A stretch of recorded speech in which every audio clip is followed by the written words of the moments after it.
keessan gantan weellistoonni Oromoo saba keessan gantan lafeen qeerroowwanii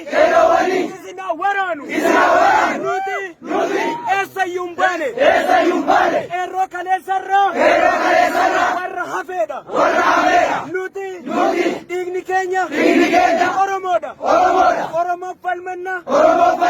gaaffii Oromoo qabna waan dhimma biraa hin qabnu nama najjeen qabeenyaan balleessine seera mootummaarra kan jiru gaaffii mirgaa gaafanne gaaffii mirgaa afaan qawween ukkaamsuun tasumallee fudhataman qabu minilikii kaasee hanga wayyaanatti mootummaan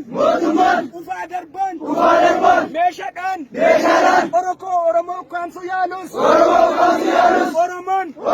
falmatee nama aangootti ol ba'u Oromoo seenee itti kennine mirgi keenya sarbameera du'aa jirra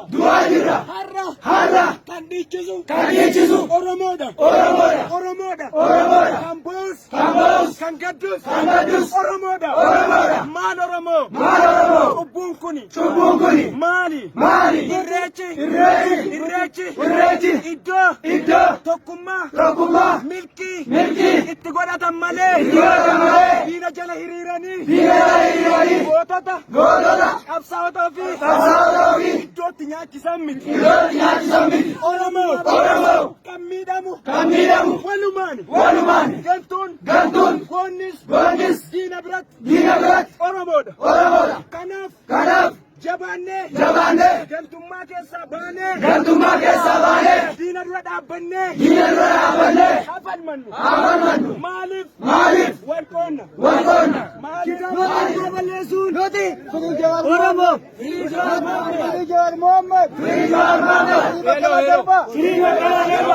yeroo tokko al dhaabbattanii namoonni kisa namaa galtanii bilbila fudhatanii kunis hirrii miti.